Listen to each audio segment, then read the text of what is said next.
Bom dia, amigos e leitores do Jornal Extra. Eu sou Samantha Vicentini. Estou iniciando as nossas transmissões do dia aqui da nossa redação, recebendo a neurologista, nossa parceiraça, a doutora Vanessa Miller, que está aqui para falar, esclarecer as dúvidas sobre ansiedade. Antes da gente começar, eu já ia saudar a doutora, mas antes da gente começar, eu já faço um pedido para vocês. Você que tem alguém que se interessa pelo assunto, que sofre de muita ansiedade, muita euforia, marque essa pessoa aqui nos comentários para ela acompanhar nossa transmissão. Envie suas perguntas, envie suas dúvidas, seus comentários. Eu vou acompanhar em tempo real aqui no meu celular e vou encaminhá-las para a doutora Vanessa, ela responderá ao vivo. Então, você também pode compartilhar com seus amigos, com a sua família, é de grande utilidade para todos. Bom dia, doutora Vanessa, obrigada por mais uma transmissão. Então, para a gente começar a falar de ansiedade, o que é de fato? O que acontece com a gente quando a gente está ansioso? Porque o ser humano, no geral, ele é ansioso, mas... Precisa, né? Precisa, mas quando que isso se torna uma doença, um problema que incomoda de verdade? Não, primeiro, assim, acho que o mais importante, primeiro definir o que seria ansiedade. Antes de definir o que é ansiedade, tem que entender primeiro o que é medo. Né? Às vezes a gente fala medo. O que é medo? Medo é uma resposta emocional e fisiológica a uma ameaça que pode ser real ou percebida. E a ansiedade é uma antecipação dessa sensação de medo. E é fundamental que a gente sinta medo, que a gente fique ansioso. Porque se a gente não tiver ansiedade, a gente não se prepara. Né? Você vai fazer uma prova. Tô relaxada, tô tranquila. Não, você tem que estar focado, tem que estar atento, tem que estar até um pouco mais preparada para você, para o combate. Às vezes a pessoa, né, quando fala até acontecimentos normais da vida, né, você tá super afim, né, de uma pessoa, de um rapaz ou de uma moça, você fala assim, gente, né, friozinho na barriga. Olha só, esse friozinho na barriga, essa borboleta que as pessoas... A pessoa está ansiosa, a pessoa está simplesmente, né, com alteração, olha o nome, desautonômica decorrente da ansiedade. Mas é uma coisa boa, não é isso? De vez em quando você assim, me deu um frio, me deu um calafrio. Você fica na expectativa de acontecerem coisas. Isso é bom, né? Isso até é muito positivo. E a outra coisa é importante que nós sintamos medo. Né? Se a gente não sentisse medo, nós teríamos muita impulsividade e provavelmente morreríamos, não é isso? Chegaria lá e falaria, olha, não estou preparada para aquilo, mas eu vou porque eu quero, porque eu posso, eu vou para o pico do Everest. Não estou preparada, eu vou morrer, eu preciso ter medo de ir fazer um processo desse. Então, quando que a ansiedade se torna lesivo? Simplesmente a gente tem que pensar em intensidade. E quando é crônico, né? Quando você, mesmo que às vezes um evento pequeno aconteça, ele deflagra uma reação desproporcional.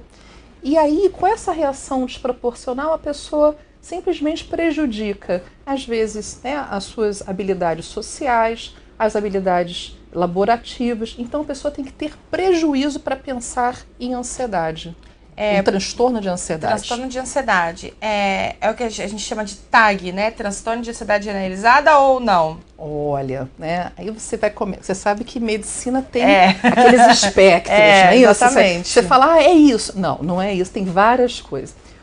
Quando você fala transtorno de ansiedade, você está envolvendo uma gama de doenças que compartilham pelo menos essas sensações de ansiedade e de medo. E aí vamos lá. Tem um transtorno de ansiedade generalizado, que aí a pessoa tem uma ansiedade, né, ela está sempre preocupada, está sempre tenso, e para qualquer coisa, a pessoa está sempre antecipando o problema. O ansioso sempre vive para o futuro e nunca no presente, não é isso? Existe a agorafobia, né? Agora, né, em grego, significa reunião, assembleia. Então, quando a pessoa está em algum ambiente aberto, ou em algum ambiente fechado, ou numa situação que ela perceba que ela não vai ter simplesmente a chance de um acolhimento, enfim, de uma proteção, porque ela acha que pode ter um ataque de pânico, ela às vezes até restringe esses, multidão, esses aglomeramentos, Evita ir em shopping, evita ir em shows, teatros, evita essas aglomerações de... E existe também a fobia social, né, que é justamente aquela pessoa que simplesmente ela tem um medo, uma ansiedade excessiva quando ela simplesmente tem contato com outras pessoas ou quando ela simplesmente tem alguma tarefa que requer algum desempenho. Então é aquela pessoa que, assim, né, na faculdade, na escola, ou enfim, no trabalho, sempre é aquele que evita fazer uma apresentação em público, evita uma exposição, aquele que vai se esquivando, fala, não, eu faço toda a parte teórica do trabalho, mas você... Aquele que não fez nada, que às vezes nem sabe direito o assunto, mas você vai apresentar. Né? Então, assim, e é até muito comum justamente na adolescência que aparece. Existe também, né, o transtorno, tanto a obsessão quanto a compulsão, o transtorno obsessivo-compulsivo. Existe o espectro das doenças obsessivas, né, compulsivas. Enfim, né, e vai indo. A gente já começou a receber várias perguntas aqui dos nossos leitores. Franci Costa Ronceiros disse que meu marido tem e às vezes a gente nem dorme porque o cérebro não desliga, né, doutora? Não, primeiro que ainda bem, né? Ainda bem, né? Assim, até uma curiosidade, né? Assim, quando nós dormimos, na verdade, a gente continua com o cérebro e até algumas regiões mais ativas do que algumas quando a gente está acordado. Até uma coisa de falar, não, eu dormi, então meu cérebro... Não desligou, ainda bem, que se desligar a gente morreu. Mas assim, o que acontece? Isso é um dos sintomas. A pessoa, quando tem transtorno de ansiedade, né, primeiro, das coisas muito, muito específicas, a pessoa geralmente tem insônia. Principalmente insônia inicial. Né? As pessoas têm que parar de achar que fronha é psicólogo. A pessoa dorme, né, e simplesmente começa a ficar pensando nos problemas, começa a ficar... Não, fronha é um péssimo psicólogo, vai caminhar, vai organizar até suas preocupações em outro lugar. Na cama é para dormir. E aí sim, né, quando você tem muita descarga de adrenalina, simplesmente o seu cérebro está muito excitado, muito estimulado e obviamente a pessoa realmente tem dificuldade de dormir e às vezes múltiplos despertares também, né? Às vezes a pessoa acorda, enfim, tem aqueles pesadelos, né? Os pesadelos clássicos de ansioso, aquele, né, que chega na faculdade, né, e é assim, gente, ninguém me avisou sobre a prova, ou então aquela sensação de que está pelado, enfim, essas coisas meio que acontecem. Mas eu não entendo muito de sonho não, tá certo? Não vem fazer pergunta de sonho, porque não sou a melhor pessoa para responder. A ansiedade, porque da palavra de quem tem síndrome do pânico, né, a doutora já sabe, aqui eu já havia comentado com ela, o cérebro, quando eu falo, né, do cérebro não desliga, é exatamente isso, porque a gente deita na cama, às vezes o cansaço é tanto... Porque o cérebro de um ansioso, né? Agora é o relato de uma pessoa ansiosa. Ansiosa de natureza, geneticamente falando, sim, né? Já tem toda uma bagagem. Tem toda uma bagagem. Então, o ansioso, ele espera o tempo todo acontecer alguma coisa. Não necessariamente coisas boas, né? Porque às vezes a gente tem essa perspectiva, né, de vida. Mas o ansioso, quando deita na cama, e aí vem as coisas que o dia passa pela cabeça, a gente fica antecipando os próximos 3 dias, os próximos 7 dias, o próximo mês. E aí o cérebro, quando eu falo que o cérebro não desliga, é que ele realmente não para de trabalhar e a pessoa tá cansada, mas não consegue parar de pensar. E às vezes tem aqueles pensamentos reentrantes, pensamento catastrófico. Até uma curiosidade, eu vou falar alguns nomes assim de algumas estruturas cerebrais. Hoje eu não trouxe meu cérebro porque a amígdala fica um pouquinho mais profunda e eu não conseguiria mostrar. Mas o Lucas vai mostrar daqui a pouco. Daqui a pouco o Lucas mostra para vocês, vai aparecer a amígdala cerebral aqui. O que é? Não é? Olha, a amígdala cerebral é simplesmente, quando você fala amígdala, não é a amígdala da garganta. A amígdala... Tá aparecendo já na tela? Aqui, ó. Tá aqui na tela. Maravilha, gente. Olha só. O que acontece? quando a pessoa é muito ansiosa, né, simplesmente uma das áreas mais primitivas que existe no nosso cérebro é a amígdala cerebral. A amígdala é como se fosse a sirene, né? Quando existe algum risco, algum perigo e deflagra o medo, é justamente quando essa amígdala fica muito ativada. É justamente essa regiãozinha aqui, verdinha, bem interna que vocês estão vendo. O que acontece?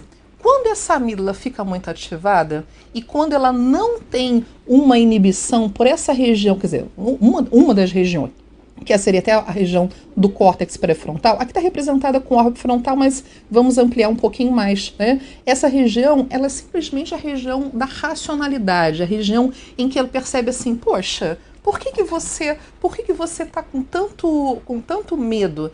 Assim, você viu uma situação, você, enfim, vai estar numa plateia, vai estar numa assembleia, poxa, as pessoas que estão ali na tua frente sabem menos do que você, então você não precisa ficar tão ansioso. A região do córtex pré-frontal, uma das regiões, quero deixar claro, ela avisa assim para a amígdala, olha, não precisa ficar mais quietinha, você não está correndo risco, você não vai morrer, fica tranquila. Só que a pessoa com muita ansiedade, o que acontece? Simplesmente essa amígdala, ela vai bombardeando, tá certo? Com informação. Uma das regiões que é ativada é uma regiãozinha até muito bonitinha, chamada núcleo cerúleus. Ninguém precisa decorar esses nomes, não. O final das contas é que essa região, ela simplesmente libera noradrenalina. A noradrenalina, quando ela vai para o sistema periférico, ela acaba dando um jeito, chega numa regiãozinha chamada suprarrenal porque está em cima do rim. E o que essa suprarrenal ela tem? Ela tem uma camada que ela produz um hormônio que vocês provavelmente já ouviram falar, que é o cortisol. O cortisol é aquele hormônio que te prepara justamente para fugir. E o que acontece quando você está fugindo de um leão, de um problema, que às vezes pode ser um problema real, um perigo real, mas pode ser um perigo, né, meio que criado. O que a pessoa faz? Quando você vai fugir de um leão, o que você faz? Você fica tenso. Por isso que as pessoas ansiosas parecem boneco de Olinda, não é isso? Fica tudo tenso, fica tudo aqui com a parte do trapézio tudo elevado. Quando você está tenso, a tua pupila fica mais dilatada para conseguir ver mais o ambiente, para falar, opa, será que tem outro tigre por aí? Quando a pessoa está tensa, o que acontece? O coraçãozinho bate mais rápido, para quê? Para chegar mais sangue no cérebro para tomar uma decisão mais adequada. Então dá aquela sensação de... Sim, não só de taquicardia, palpitação, mas você fica um pouco mais ruborizado, você fica às vezes com a mãozinha gelada, né? Então todas aquelas sensações de ansiedade é justamente porque, enfim, liberou adrenalina, liberou cortisol e você está sendo preparado para fugir. Exatamente, o seu cérebro, é como se o cérebro se sabotasse, né? Assim, como eu falei, é importante você de vez em quando ter essa, você ficar um pouco mais tenso, ficar um pouco mais preparado. Mas quando em excesso, essa liberação crônica de cortisol, isso leva a pessoa àquela sensação de fadiga, de cansaço, aquela sensação de falta de energia, que chega uma fase, que até chama de fase 6, que dá uma fadiga crônica. Por isso que o ansioso, você vê, o ansioso tem sempre aquele aspecto de, tá sempre meio que hiperestimulado, mas tá meio que às vezes fica arrastado, fica cansado, fica asteniado. Porque você tá o tempo inteiro preparado. Só que às vezes, reativo, né? Às vezes o tigre pode ser um Garfield, pode ser, não, mas o Garfield não, que ele é serelepe, né? Não foi um bom exemplo. Amanda Costa pergunta como diminuir a ansiedade em semana de provas. Bom, obrigada, tá? Eu esqueci de agradecer a outra moça que perguntou. Mas a primeira coisa, Amanda, para diminuir um pouco a ansiedade, obviamente, o ideal é que a gente também se sinta um pouco mais preparado para as provas, né? Todo mundo deixa por último, deixa no último dia, nas últimas 48 horas, e até a pessoa só estuda por causa da ansiedade. Aí fica tudo ansioso. É muita coisa. Se concentrar. Então, a primeira coisa é o ansioso, geralmente, ele é muito desorganizado. Ele tenta antecipar mas ele fica desorganizado. Então a melhor forma, primeiro, organiza a sua matéria, tá certo? Isso para começar por aí. Então não deixa para as últimas horas para você estudar, porque não tem jeito, você não vai ter uma captação adequada, não vai ter um desempenho tão bom. Agora, algumas dicas que eu acho que vale a pena, né?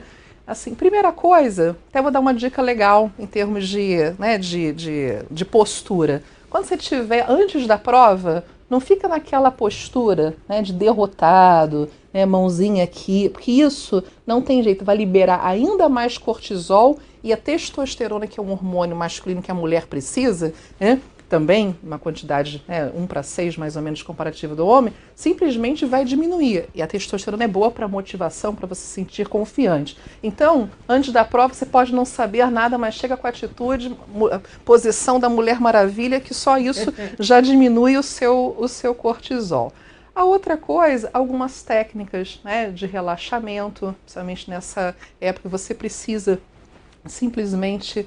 O melhor seria treinar a respiração diafragmática, se puder, se souber, enfim, acho que todo mundo pode e consegue. Meditar seria muito interessante, uma alimentação mais leve, nada de ficar, né? A pessoa que estuda fica lá com a salsicha, com o nuggets, isso é porcaria. Enfim, tem uma alimentação mais saudável, isso é interessante. Muito líquido, tá certo? É importante sempre ter água. E uma dica até para ter aprendizado, ninguém aguenta ficar estudando horas e horas, a sua atenção, a sua concentração não vai ocorrer, até porque a ansiedade em alta, ela simplesmente aniquila a atenção. E quem não tem atenção não consegue ter memorização. Tá? Então, uma outra dica seria, estude geralmente 30 minutos no máximo, 20 a 30 minutos, depois você pega 5 minutos a 10 minutos, vai fazer o que você quiser, vai dar um berro no banheiro, vai tomar uma água, vai fazer o que você quiser. Porque não adianta você ficar também, enfim, você não vai ter esse hiperfoco, não adianta, não vai ter aprendizado. E desliga também um pouquinho, né, o celular, o Facebook. O povo está estudando, aí, né, tira muito a atenção essa coisa da internet. Às vezes você está lá estudando, até tá trabalhando, chega uma notificação no celular, já vira. Pois é, aí já era. E aí, para voltar à concentração, é caso perdido. Muitas perguntas estão chegando.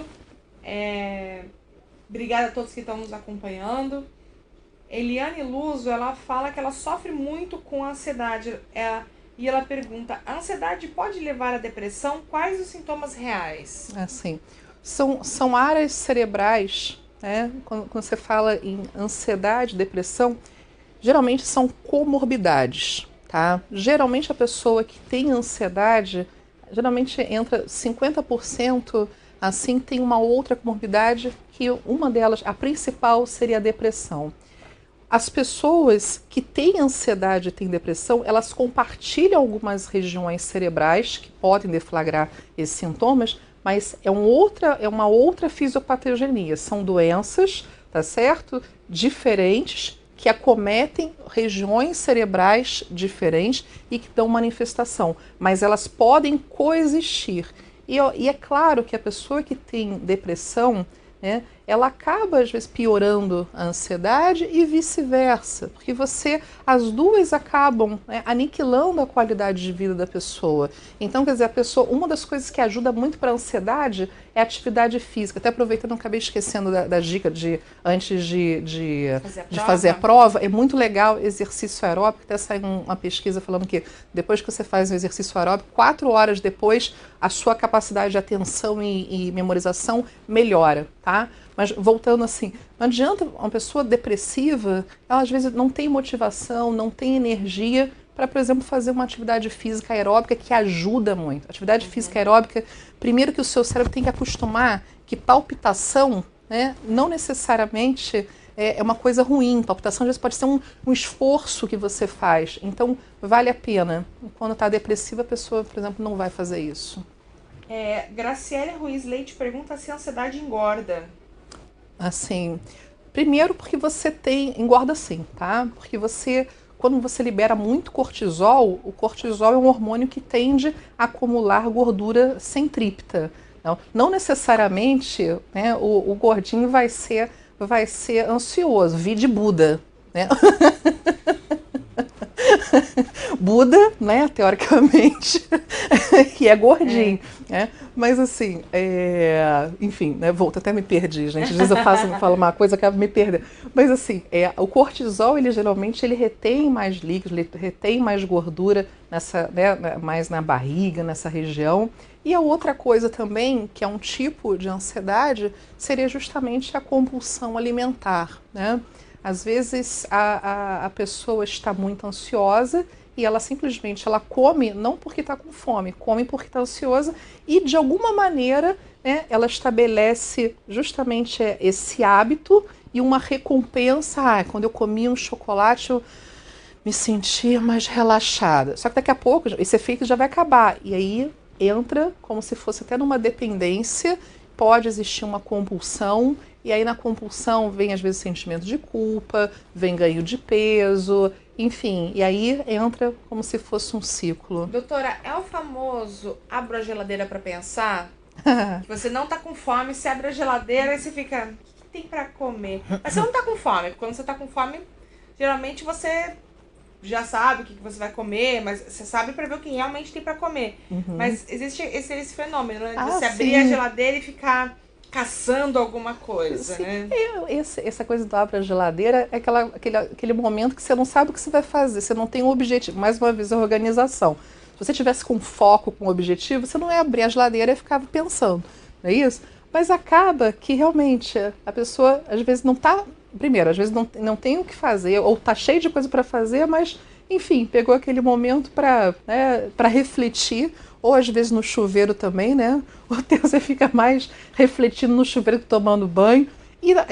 Mas o problema é que pensar na geladeira, gente, se tiver pudim na sua geladeira, não pense.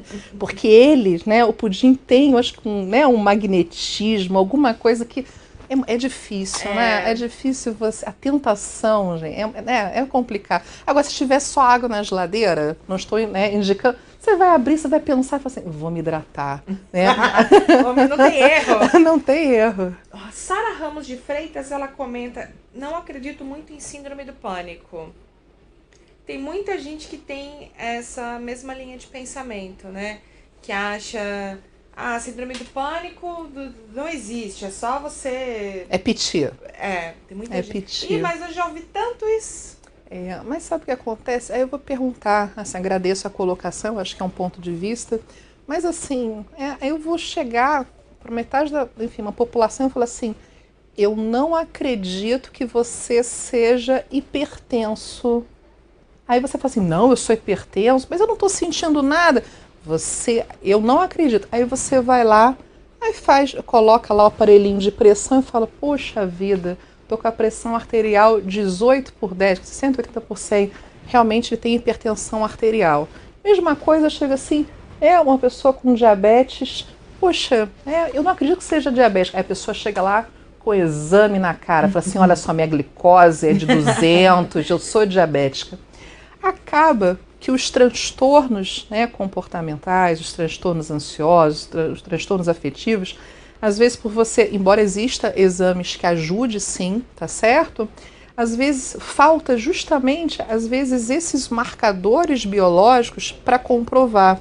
Mas o que eu falo é o seguinte, transtorno do pânico é tão orgânico, tá certo? Quanto qualquer outra doença metabólica, tá? O transtorno do pânico aniquila a qualidade de vida da pessoa, a pessoa simplesmente ela tem muita alteração autonômica, começa a ter uma vida restritiva, ela começa a ficar presa, né? Cada vez mais ela deixa de fazer as coisas porque a sensação de palpitação, de falta de a sensação iminente de morte, assim, a pessoa apresenta isso aí pelaquela questão que eu comentei da amígdala, liberação de noradrenalina, liberação de cortisol, adrenalina, a pessoa acha que vai morrer, tanto que muitas pessoas, antes de chegar num neurologista, num psiquiatra, às vezes passa várias vezes por emergência, faz todos os exames cardiológicos, mas doutor, eu tô quase morrendo, como assim?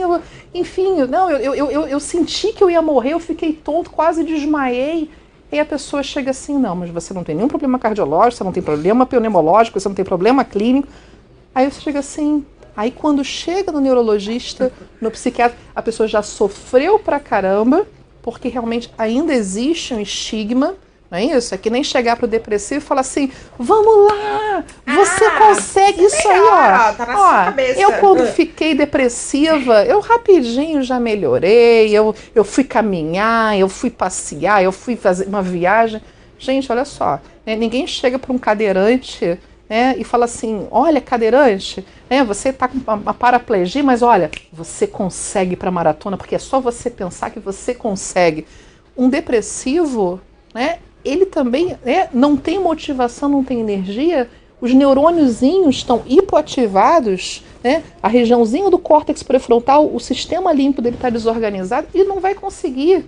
Assim, ele tem que ter todo um planejamento, um amparo para que ele consiga dar esses passos.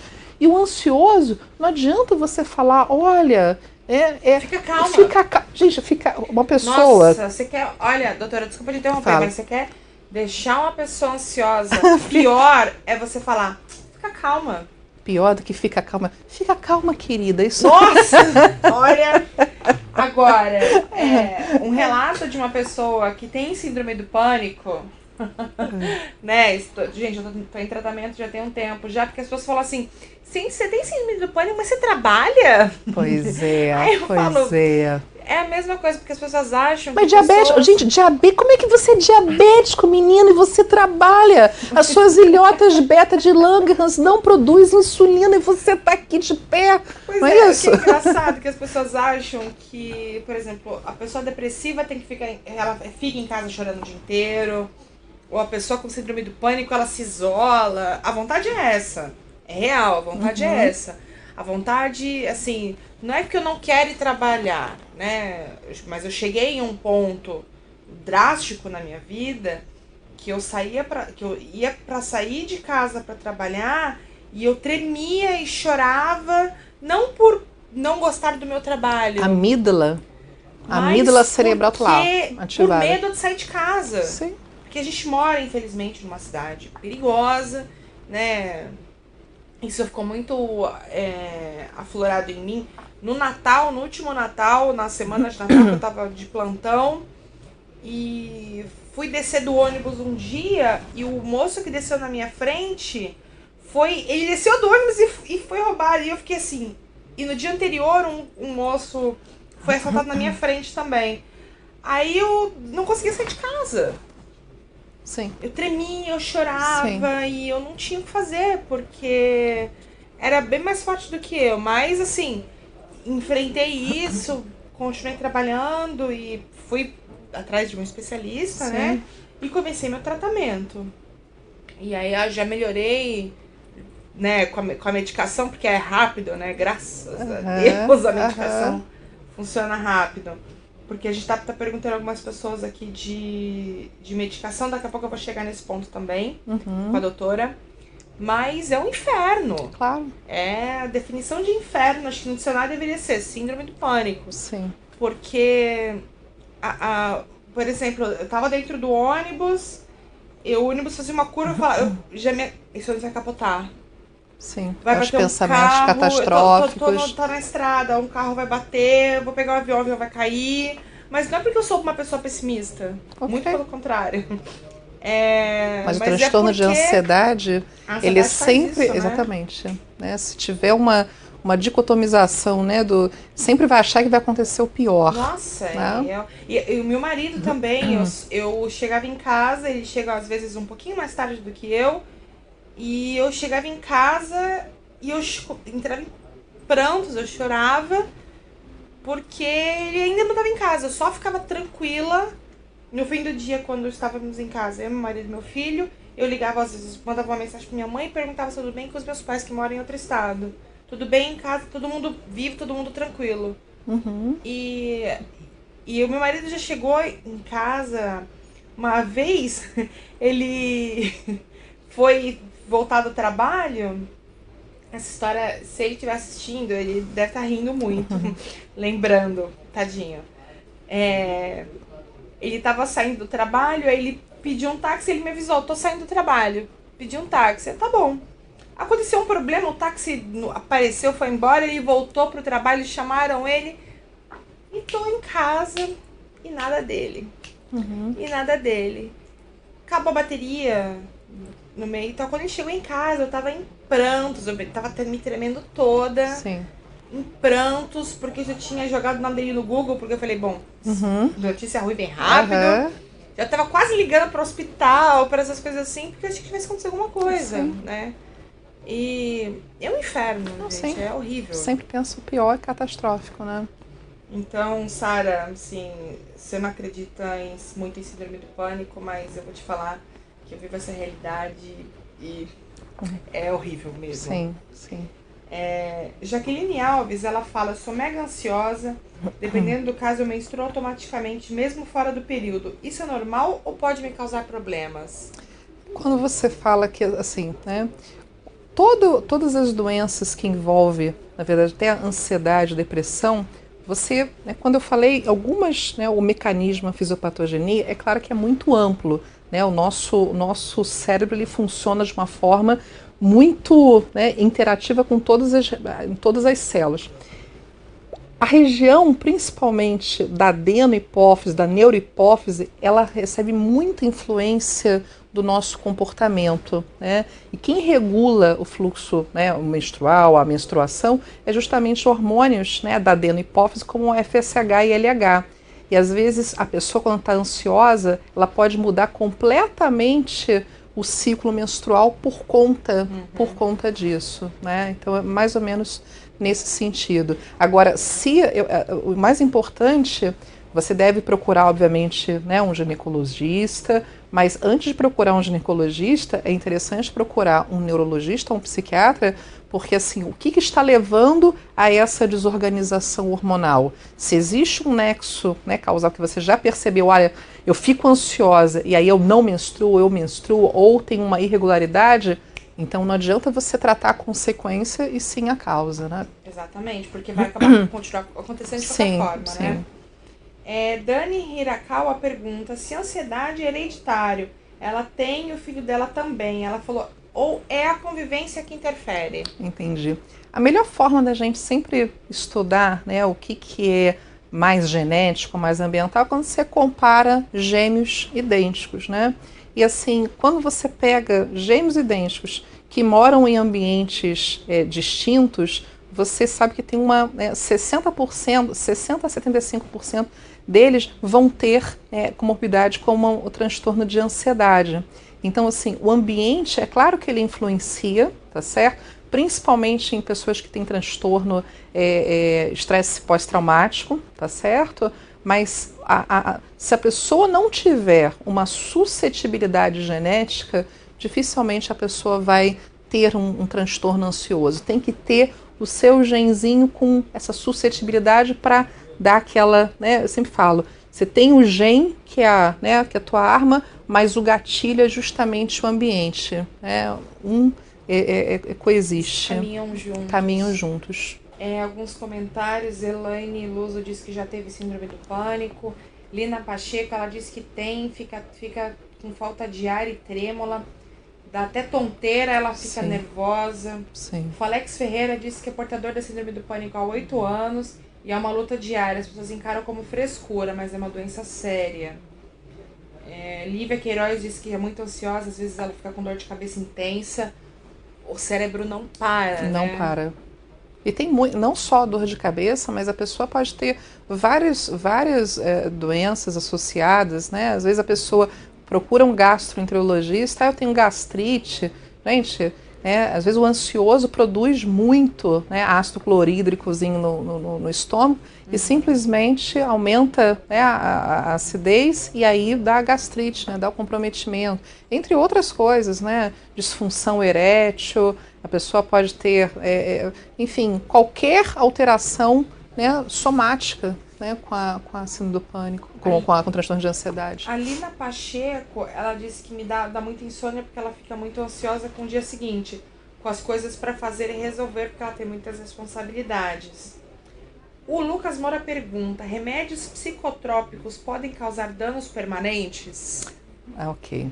Assim, isso primeira coisa, medicina é sempre bom senso, tá certo?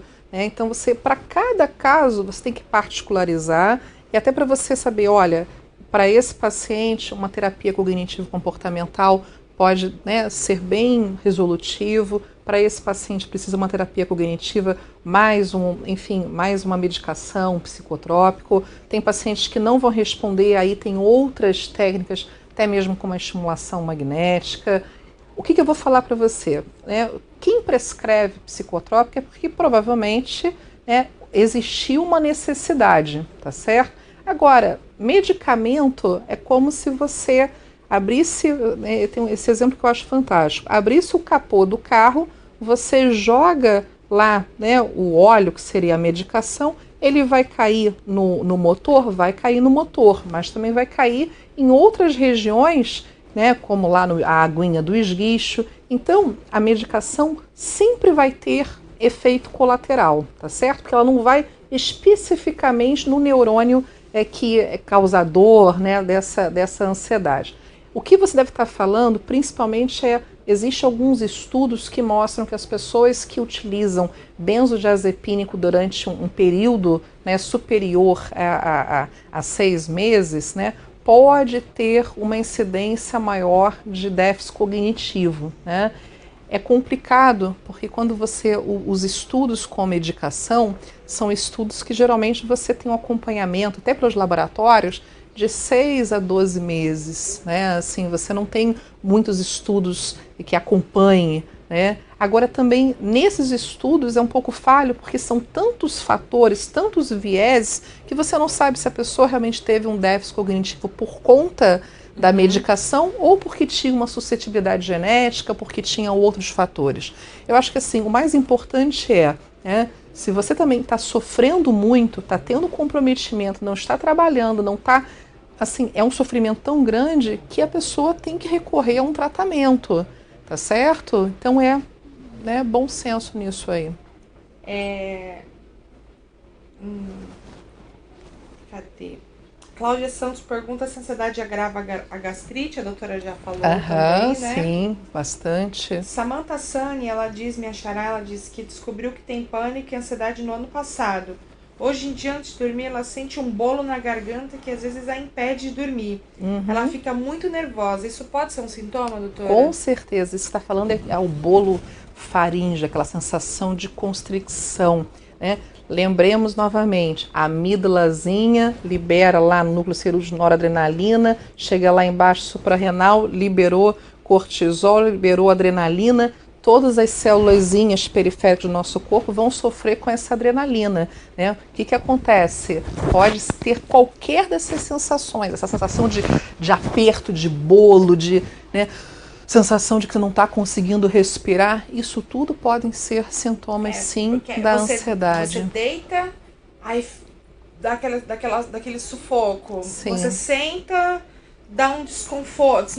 Não tem posição para ficar, Sim. Você anda em casa e é horrível. É complicado mesmo. Mas o mais importante é que tem tratamento, tem todo um, enfim. Agora, uma coisa, Samantha, que é complicado falar isso. Assim, cerca de apenas 30% das pessoas que sofrem de ansiedade buscam tratamento. Eu acho talvez muito por falta de informação, pela questão do estigma, falar, isso aí é besteira, isso aí eu tô preocupado, tô tenso, tô destruindo a minha vida, mas é isso mesmo, é o estresse do mundo, da vida. Não, se você percebe que está tendo realmente algum comprometimento, está te prejudicando, tem que buscar ajuda. Até depois, eu vou deixar até um questionário justamente sobre ansiedade. Entenda que não é um questionário válido. A gente mostra que vai aparecer na tela, a doutora Vanessa preparou no site dela, Entender que assim, não é, se porventura tiver muito das respostas positivas, isso não quer dizer que você tenha ansiedade, que você carece de um tratamento, mas pelo menos assim, até um questionário só para abrir os olhinhos de, poxa, vai lá, vai no neurologista, vai no psiquiatra, procura uma assistência, vê se realmente você tem primeiro o diagnóstico e se você, qual é a melhor estratégia a ser utilizada, né, para te ajudar. Regina Oliveira Silva, ela fala que tem muito medo de viagem e sofre muito quando a família fala que vai sair de casa. O que pode ser isso? É ansiedade também, né? Existe, assim, quando é apenas uma situação, a gente chama de fobia específica, né? Assim, não, eu tenho medo de viajar de avião, eu tenho medo de viajar de carro, eu tenho medo só quando eu saio. Aí é uma fobia específica, né? Eu particularmente tenho, enfim, né, eu tenho um pavor de barata, né? Esse bicho não pode coexistir comigo. Se tiver qualquer coisa, tem barata, tem que fazer o corpo delito da bicha para eu poder ficar no lugar, né? Então, assim, essa coisa de... Teve até enfim, né, você falou alguns casos, assim, teve um churrasco de uma tia muito querida minha, tia Sueli, vou dar um beijo para ela, que ela fica, né, assim. Aí eu simplesmente tô lá, churrasco feliz da vida, aí vira minha irmã, fala assim, Vanessa, não mexe. Gente, uma pessoa quando fala não mexe dessa forma, você já tá, né? Aí, quer dizer, toda aquela ansiedade. Trava, né? Não, você já fica toda tensa, toda preocupada. Enfim, aí eu obviamente fiz isso aqui. Resumindo, aí a pessoa, não, tinha um morcego. Não, pois é. Aí a pessoa chegou assim, não, tinha um morcego. Eu falei, morcego, qual o problema de morcego? Assim, e eu tava com medo da barata. Então, assim, cada um também com seus medos, ainda bem que é barata e eu pouco tenho contato com essa bicha e espero que fique muito distante dela. Rafael Nascimento disse que quando ele vai sair para alguma festa, entrevista de emprego, ele fica nervoso e começa a transpirar muito e não consegue ficar no ambiente. Pode ser um sintoma também? Sim. O que acontece, né? Quando você... primeiro tem que saber em que grau que essa ansiedade te prejudica, né? Nessas situações realmente de desempenho, são, né, situações que a pessoa geralmente tem uma ansiedade maior, até porque tem uma expectativa, né? Então é aquela dica, ao invés de você ficar lá esperando para ser chamado lá pelo RH, lá com seu smartphone, lá, né, ficar direto no telefone, vai lá, dá uma relaxada, faz a posição, no teu caso não vai ser de Mulher Maravilha, vai ser, né, do super-homem, tenta liberar, né, o cortisol, aumentar a testosterona.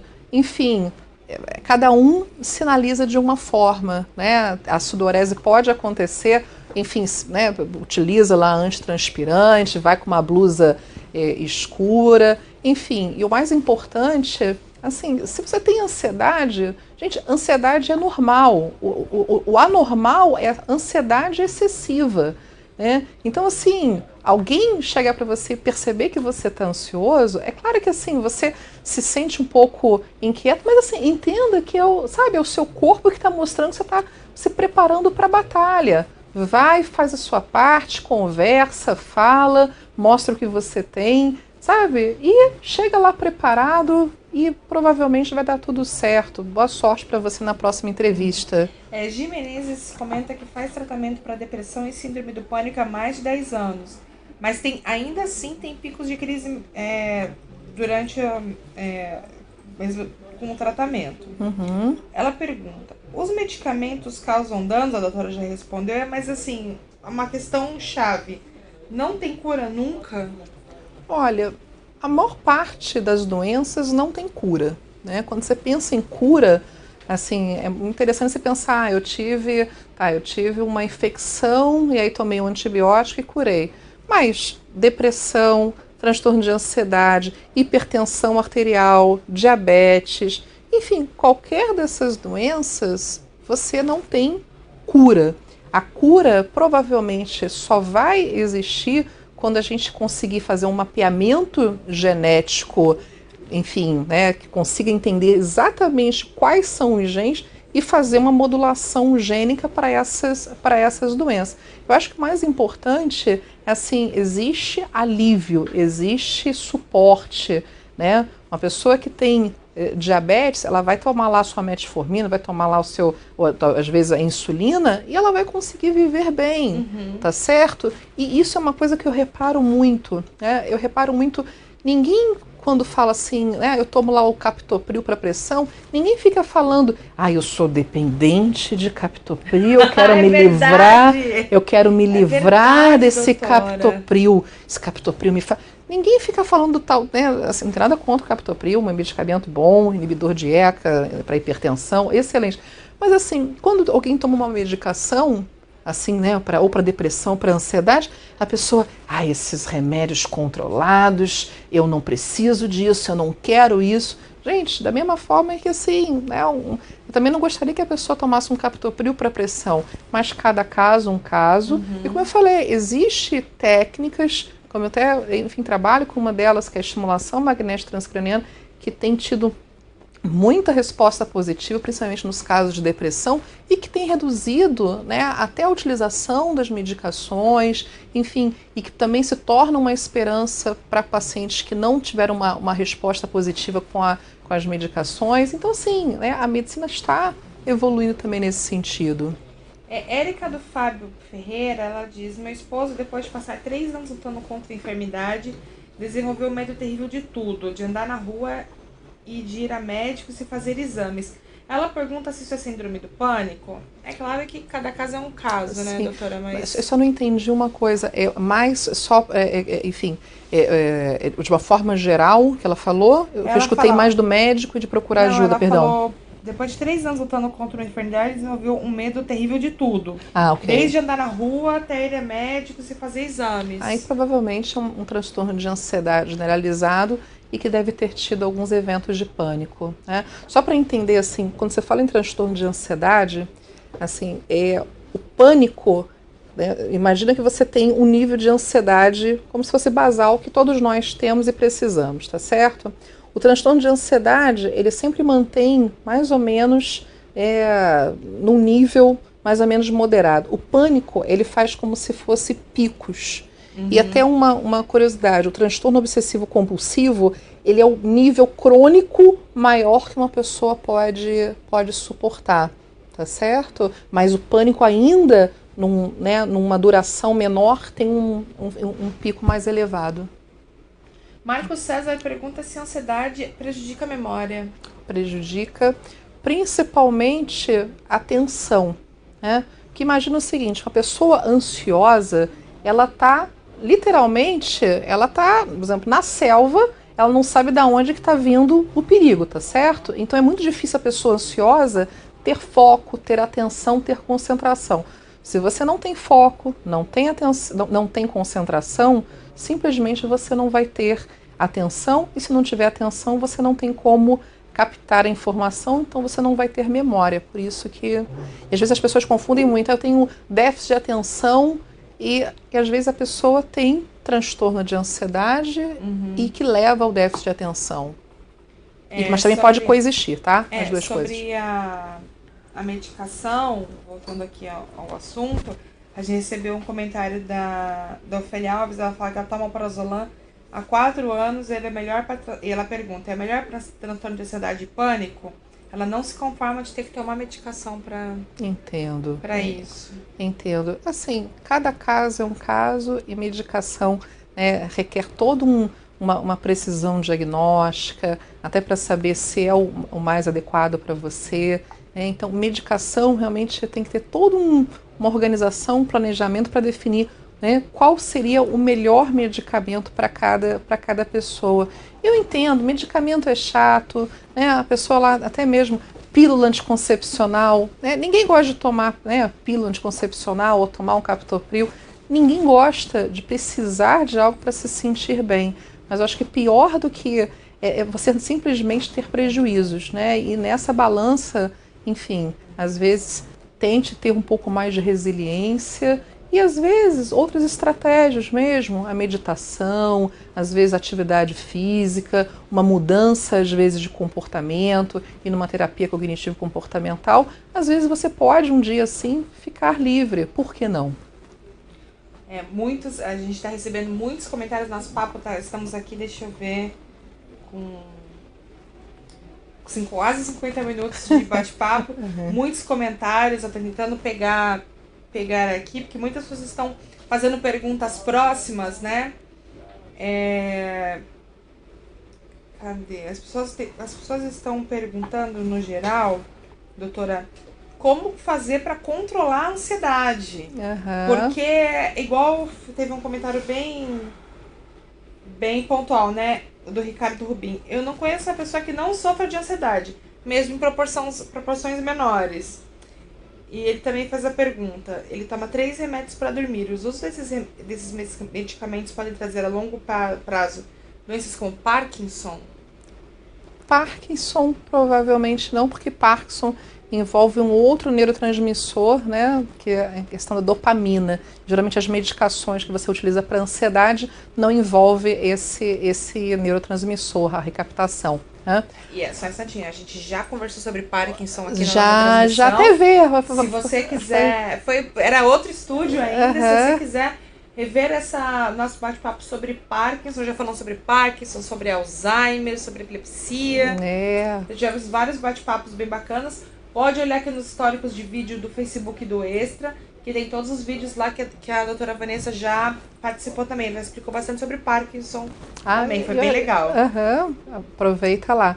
Mas assim, eu acho que o mais importante é justamente essas medidas, né? Assim, eu concordo plenamente. Aliás, a gente precisa, eu acho que comentei no início, a gente precisa ter ansiedade. Se a gente não tiver ansiedade, a gente não vai adiante. Para progredir, a gente tem que estar preparado para lidar realmente com o mundo. O problema é quando você percebe o mundo de uma forma, né, desorganizada, através, né, da sua suscetibilidade genética, e isso se transforma em ansiedade. Uma ansiedade excessiva, uma ansiedade crônica, uma ansiedade que perdura mais de 6 meses e que leva a prejuízo. Aí, quando acontece isso, aí que você realmente carece de um tratamento. Mas uma ansiedade porque você, enfim, vai, né, fazer uma prova, uma ansiedade porque você está querendo conquistar a pessoa amada. Gente, nós somos humanos, nós precisamos sentir. E se você às vezes fica ruborizado, se às vezes você fica às vezes um pouquinho suado, se você fica, sabe, é isso que você tem para mostrar, é a sua ferramenta, é o seu corpo, sabe, ok, né? Vai lá, tenta enfrentar. Se você não consegue, está tendo muito prejuízo, procura ajuda, sabe? Esse estigma, né, de é distúrbio ansioso, de transtornos afetivos, enfim, todas essas doenças, você só vai acabar o estigma com a conscientização, com o conhecimento. Procura ajuda, não sofra, sabe? Vai adiante. Procura ajuda é a melhor coisa. Iraci Namikawa, que está acompanhando a gente do Japão, olha, ela tá indo dormir, ela falou que não tá se aguentando de sono, tá esperando a resposta dela. Poxa, muito obrigada. Ela fala, moro no Japão, sofro de ansiedade o tempo inteiro, faço tratamento de depressão e os medicamentos para ansiedade que tomo nunca resolvem. O que devo fazer se eu não tenho tempo para praticar esportes e nem fazer relaxamento? Olha, assim, eu não sei no Japão, mas olha, independente do lugar onde você estiver, tempo é uma questão de organização. Mas no Japão eu sei bem, conheço bem. Lá as cargas horárias são imagino. bem eu imagino, mas assim, sabe, às vezes, mas ainda assim, a gente, se tiver uma organização melhor, você às vezes consegue aqueles 15 minutinhos que de repente você está lá num Facebook, ou 15 minutinhos que você, enfim, às vezes até pega um ônibus, aproveita esse ônibus e tenta fazer uma técnica de relaxamento, por que não? Tá certo?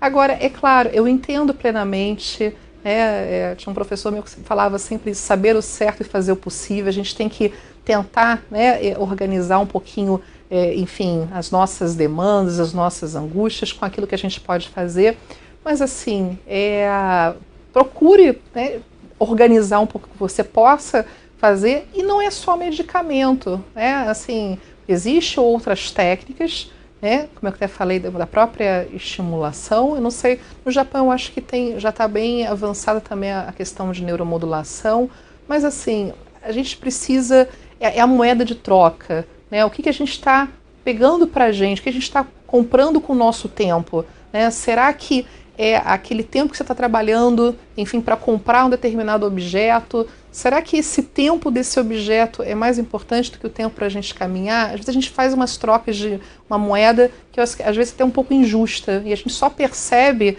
né, quando você começa a sofrer com ou doenças ortopédicas, doenças cardíacas, ou doenças neurológicas, psiquiátricas, por tudo aquilo, aquela carga, às vezes, assim, que a gente dá no trabalho. E olha que, assim, eu entendo que às vezes é difícil. Eu adoro trabalhar. Se eu pudesse, trabalhava direto.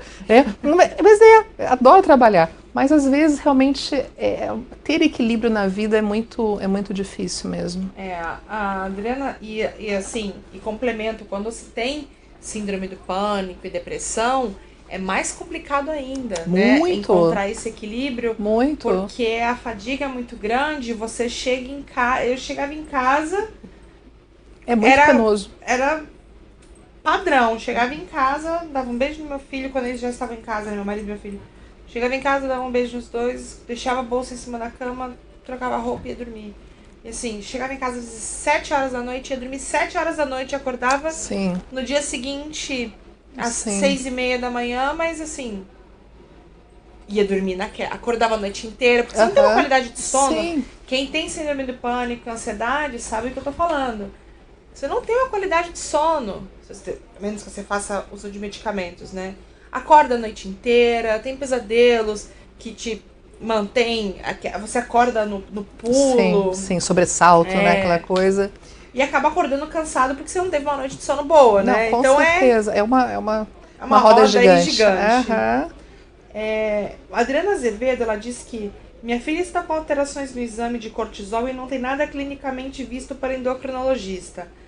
O neuro é uma indicação de consulta? Sim, porque, como eu falei, né, o cortisol, primeiro assim, saber, né, se esse cortisol elevado está ligado justamente, enfim, né, a ansiedade, ou se está ligado, né, alguma alteração na glândula suprarrenal, né, se ele tem, enfim, como eu já fui no endocrinologista, não viu, né, doenças como doença de Cushing e tudo, realmente seria interessante pelo menos uma avaliação, tá certo? Para pelo menos tirar essa hipótese diagnóstica. Ok. Jojo Moraes pergunta se por causa da ansiedade a pessoa pode surtar. Olha. Eu acho que sim. Eu acho que sim. Pode. A questão, até o pânico, se você for analisar, não deixa de ser um surto, né?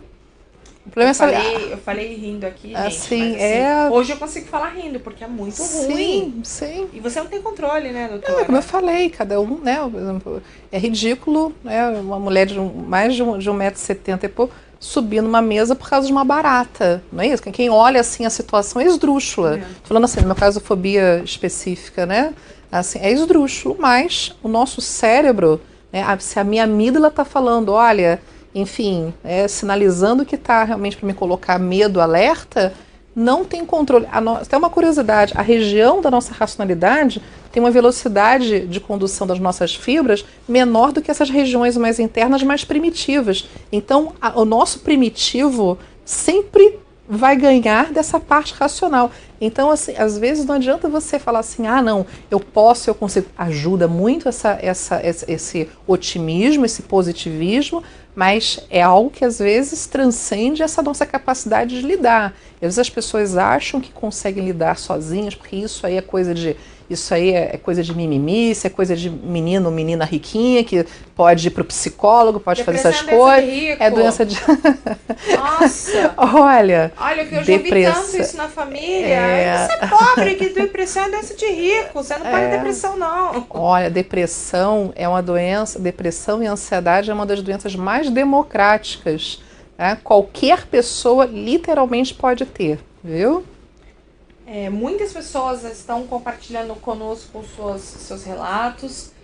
O nosso tempo é muito curto, não dá para realmente falar o relato de todo mundo. Muitas pessoas estão falando, tenho síndrome do pânico, tenho ansiedade, tenho tontura. Coloca, não sei se agora, mas depois coloca o questionário. Vamos colocar agora na coloca tela. O questionário. Assim, compartilhem. Vai entrar na tela. Compartilhem. Entrou agora. E até depois, né? A Desculpa, a doutora Vanessa que desenvolveu esse teste, né? A sociedade excessiva, faça o teste. Aí fala um pouquinho, doutora, sobre então, o objetivo, só para entender assim, não é um teste acadêmico, não tem uma validade nacional, tá certo? Mas caso você faça esse teste e perceba que você tem realmente muitas respostas positivas, né? Quer dizer, muitos sims, comece a indagar se você realmente não tem transtorno de ansiedade. E o mais importante é muito mais um teste para uma conscientização, para você de repente buscar ajuda, do que na verdade uma confirmação diagnóstica. E depois, às vezes, se tiver dúvida, manda lá para mim, manda no site que eu tento, na medida do possível, responder a todos. O site é vtmneurodiagnóstico.com.br. Mais perguntas?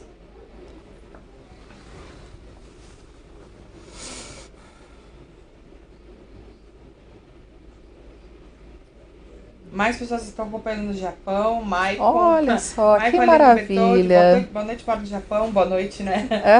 Estou com depressão, começando com ansiedade, carência, chorando com falta do filho que ficou no Brasil. Resumindo, estou com depressão para completar. Não durmo direito, além do antidepressivo, tomo remédios para dormir e para pressão, só por Deus. Comecei a ter síndrome de morte. É caso triste, né? De você achar que vai morrer o tempo inteiro, né? Sim. Mas busque um acolhimento, busque um amparo. É fundamental, talvez eu não tenha falado isso, mas assim, o apoio, né, você está sentindo justamente essa ansiedade de separação, enfim, né, essa saudade que às vezes ela realmente pode ser um deflagrador, mas só realmente se a pessoa tiver suscetibilidade genética. Mas assim, buscar realmente o acolhimento dos amigos, buscar a família, principalmente de pessoas que têm ansiedade e depressão, às vezes eu acho que precisam muito dessa conscientização para dar um acolhimento para essas pessoas, porque infelizmente, às vezes, na própria família, às vezes a pessoa sofre porque não tem esse reconhecimento, né? Então, é fundamental, porque quando você tem todo o amparo e até mesmo a vigilância dos pais, dos irmãos, enfim, dos amigos, para falar assim, poxa, fulano, vem cá, conheci um médico bom, não sei o quê. Poxa, vê aqui, o telefone é esse. Poxa, por que você não vai lá para conversar? Sabe? Uma forma de abordar. Não chega, você está ansioso, está irritado, está agitado, está um estúpido. Não, chega assim, poxa, estou percebendo que você está um pouco mais agitado, um pouco mais inquieto. O que está acontecendo? Poxa, eu estou vendo muita gente sofre disso. Por que você não vai lá assim no médico, no fulano, na fulana? Poxa, pelo menos para ter um feedback, para saber o que está acontecendo. Exato. Eu acho que isso é uma abordagem legal. Tatiana Costa, minha amiga, ela vai casar sábado agora. E ela tá numa ansiedade, ela tá aqui nos comentários, ela tá numa ansiedade. Diz que ela conta aqui, né? Ela é muito ansiosa, eu sei, porque eu conheço. E ela fala que agora, a partir do casamento, ela tá muito mais ainda. Olha, na dúvida, Tatiana, sempre responda sim, tá? Tá nervosa? Sim. Mas ela perguntou o que eu faço para controlar a ansiedade. Olha, que é uma pergunta, é uma pergunta que tá vindo com bastante frequência aqui, por causa do nosso tempo apertado, eu não vou conseguir fazer todas as perguntas aqui para a doutora Vanessa, mas os pontos centrais estão sendo esclarecidos e algumas perguntas, muitas perguntas falando isso. Como que eu controlo a raia bendita da ansiedade? Pois né? O que eu estava falando sobre a Tatiana? Está no momento de mudança de vida, momento que você sabe que você vai ser o centro das atenções, que tem toda aquela expectativa, tem todas aquelas projeções. Então é muito natural, né, que as noivas, né, e os noivos também fiquem ansiosos. Mas eu acho que o mais importante, às vezes a pessoa fica muito mais preocupada se a festa do casamento será um sucesso do que às vezes o processo em si, né, do casamento. sabe, olha, se o bem casado não ficar, né, gostoso... E o bem casado é responsabilidade. Olha, então, olha, se não ficar bom, então já sabe que foi Samantha. Mas assim, eu tô falando, sabe, tenta tirar o foco, né, do que os outros vão pensar, do que... Às vezes, gente, melhor do que perfeito é feito, é curtir o processo. Tem uma frase que eu adoro do John Lennon, que é assim, a vida é aquilo que acontece enquanto fazemos planos para o futuro. Então, fica no presente, fica no foco. A ansiedade realmente, a pessoa está sempre na projeção do que vai acontecer, enfim. E o mais que você falou, né? Como conseguir lidar com a ansiedade? Eu vou repetir isso porque eu acho que vale muito a pena. Gente, a atividade física aeróbica é fundamental. A gente tem que jogar essa adrenalina, né, para fora. Você tem que sentir, enfim, o teu corpo respirando com uma frequência maior, palpitação. É importante que você sinta numa atividade física, até para o seu cérebro entender que nem sempre quando você sente isso é uma sensação ruim, né? Reservar tempo, se organizar, né? A pessoa que está sempre atrasada, ela sempre sofre de, né? Enfim, acorde um pouco mais cedo, tente fazer as coisas com um pouquinho mais de, né, de tranquilidade, tente focar no presente. Tá tomando seu café? Pô, tá tomando seu café, não precisa ficar lá tomando café, respondendo milhões de mensagens no Facebook. Sabe, tenta focar. Eu acho que foco é uma coisa fundamental. Você pode falar um ponto, doutora, que é muito interessante, porque as pessoas, por exemplo, com acesso de redes sociais e meios de comunicação, WhatsApp e Facebook Messenger, né? As pessoas têm uma necessidade de responder e serem respondidas muito rápido. Sim. Então, alguém manda uma mensagem, não tem aquela paciência para esperar a pessoa responder, quer a resposta na hora. Você não gosta de mim. As pessoas pensam, não, se eu não responder agora, as pessoas vão achar que eu não tô dando a devida atenção. Certo. Eu tenho que responder na hora. Então, tá tomando café, tá lá com a xícara. Sim. E numa mão e o celular na outra. Sim. Tá num momento com a família, mas tá com o celular respondendo as pessoas o tempo inteiro. Então, essa rotina também, né? Sim. A rotina, primeiro a pressão que a pessoa tá também, né? A pressão, ou até, né, eu esqueci o nome da japonesa, comentou a falta de tempo, até me perdoe, eu esqueci, assim, essa carga, essa sobrecarga, porque realmente o maior fator predisponente, obviamente junto com a questão genética, é o estresse. Quanto maior o estresse, maior a chance da pessoa ter transtorno de ansiedade. Hoje em dia, é impossível falar assim, eu vou ter uma vida no campo. Só se a pessoa, embora nada impede da pessoa ir morar no campo, não é isso? O problema é que a gente sempre acha também que não, né, aquilo que a gente pensa nunca pode ser concretizado. Né? Tem casos assim, interessantíssimos da pessoa mudar radicalmente o estilo de vida e ser feliz dessa maneira. Conseguir se encontrar. Pois é. Lídia Russo Maciel, ela faz uma pergunta extremamente importante, que é como podemos ajudar uma pessoa que sofre de ansiedade ou depressão, mas não aceita que precisa de tratamento. Essa abordagem é muito sutil, porque realmente se você chega, você está precisando, até com o dedinho apontado, né, a pessoa vai se sentir, né, tá achando o quê? Que eu realmente preciso, que eu sou louco, que as pessoas acham que procurar ajuda de um médico, neurologista, psiquiatra é louco. Não, louco, não existe nem esse diagnóstico na psiquiatria. Mas justamente é mostrar para a pessoa, falar assim, poxa, fulano, você você reparou que você desde quando começou, sei lá, o exemplo, esse trabalho, você está muito estressado, você está muito agoniado, você está com muito prejuízo, não está conseguindo dormir direito, está comendo mal, você não está percebendo que você está sofrendo? Poxa, aí aquela coisa que eu falei, poxa, eu conheci, o fulano me disse que tem um médico que é muito bom, poxa, Eu já peguei o telefone, eu vou marcar para você, eu vou com você. Às vezes pode não ser nada, mas você tá, sabe, você tá percebendo que você tá com prejuízo. Só pra gente descartar, né? Porque geralmente a pessoa, quando vai abordar um ansioso depressivo, é no momento que a pessoa menos precisa. É aquela coisa, fica calmo, naquilo que você falou, fica calmo, você tá precisando de um médico. Gente, se alguém louca. chega. Aí é no momento. Às vezes falam nesses extremos, né? Sim. Você é louca, Pois é. Às vezes seria até mais interessante, né? Marisa Pedreiro Anício tá na Flórida acompanhando a gente e ela disse que ela toma clonazepam tem 10 anos e quer parar de tomar o remédio. Pergunta como fazer.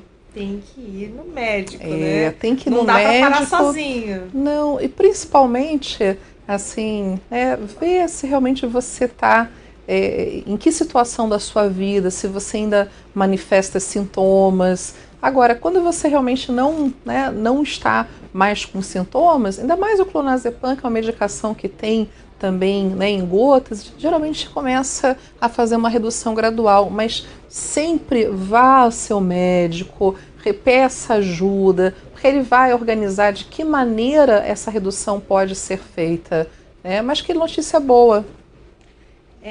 Muitos comentários aqui, a gente está com o tempo super estourando, né, doutora?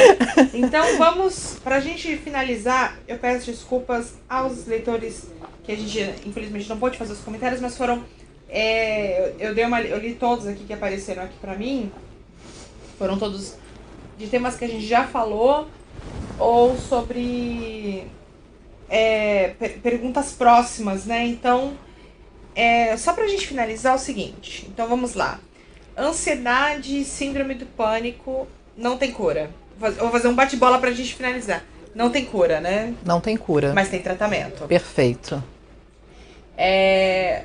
Dicas pra controlar a ansiedade, a doutora deu inúmeras dicas, né? Uhum. Exercícios. Meditação, você se organizar um pouco melhor, uma boa alimentação, higiene do sono fundamental, né? Eu até não comentei especificamente o que é higiene do sono, mas, enfim, dormir com aparelhos desligados, televisão desligada, um ambiente mais acolhedor, luz apagada, sem muito barulho, é fundamental, né? Higiene do sono. E, realmente, quando precisar, procurar ajuda o quanto antes. Mesmo que às vezes você ache que a sua ansiedade é ok, mas não deixe de procurar ajuda, né, doutora? Porque o normal e o anormal, às vezes, é uma linha muito tênue, viu? E que, às vezes, essa linha muito tênue acaba, às vezes, estragando a sua vida, levando muito prejuízo. E aí, quando já está naquela fase, é muito mais complicado, não espere ficar pior para procurar ajuda, pessoal. É muito importante. Você pode ir no neurologista, procurar um psiquiatra, mas trate as razões, trate os motivos que vocês estão passando por isso. E você não está sozinho, né? Você não é o escolhido, sabe? Não é uma coisa da sua cabeça. Quer dizer, porque é do seu cérebro, mas... A gente está falando de uma das doenças com maior prevalência. Tem estudos que mostram que até 15% da população tem ansiedade. Então, com certeza você tem algum familiar ou algum amigo que tenha transtorno de ansiedade. Dê peso a essa doença que é tão aniquilante quanto uma pressão arterial, quanto uma depressão, e até que pode levar a outras doenças como arritmia cardíaca, elevação da pressão, diabetes, etc. Gastrite, sim. Tivemos, dor lombar, dores miofaciais. Quantos pacientes chegam com muitas dores, até por essa contratura, né, que a pessoa fica? Então, assim, procura ajuda. Às vezes você está indo para o especialista dos seus sintomas, quando, na verdade, a doença principal não está sendo dada a devida importância. Então, vai investigar, é super importante fazer o tratamento certo. Muito. Não fique com medo de, me deu tarja preta, eu sou louco. Não tem nada disso. Se o médico ofereceu, ele vai indicar o período de tratamento para você também. E não necessariamente vai ser medicamentoso o tratamento, né? Rafael Silva falou Parabéns à doutora. Obrigada. Muitas pessoas elogiando a doutora aqui nos nossos comentários. Beijo. O pessoal que tá adorando o nosso bate-papo. A gente já passou aqui de 1h10. Eu tenho que liberar a doutora, porque ela vai pra clínica continuar atendendo. E se você tem alguma dúvida, será que eu tenho ansiedade ou não tenho? A doutora elaborou um questionário, tá lá no site dela. Vamos lá dar uma olhadinha. Eu vou pedir pro Lucas colocar aqui tá aqui já na tela. O site é vtmneurodiagnóstico.com.br. É o site da doutora Vanessa. Lá ela também escreve vários artigos sobre outros problemas. E até dê dicas também, que eu acho legal, assim, né? Que escrever no blog. Eu fico muito contente com o feedback, viu? Ai, que bom. Obrigada por ter vindo mais uma vez. Obrigada a você, minha querida. Obrigada a todos os nossos leitores. Peço desculpas novamente por não conseguir fazer a pergunta de todos, mas o volume foi muito grande e as perguntas foram bem próximas. Espero que vocês tenham gostado do nosso bate-papo. Se você tiver algumas sugestões para a doutora Vanessa voltar, escreve aqui nos comentários que ela volta com certeza, né, doutora? Volto. Muito obrigada pelo convite, mais uma vez, de participar aqui com vocês. Obrigada a todos. Um beijo. Até a próxima. Tchau, tchau.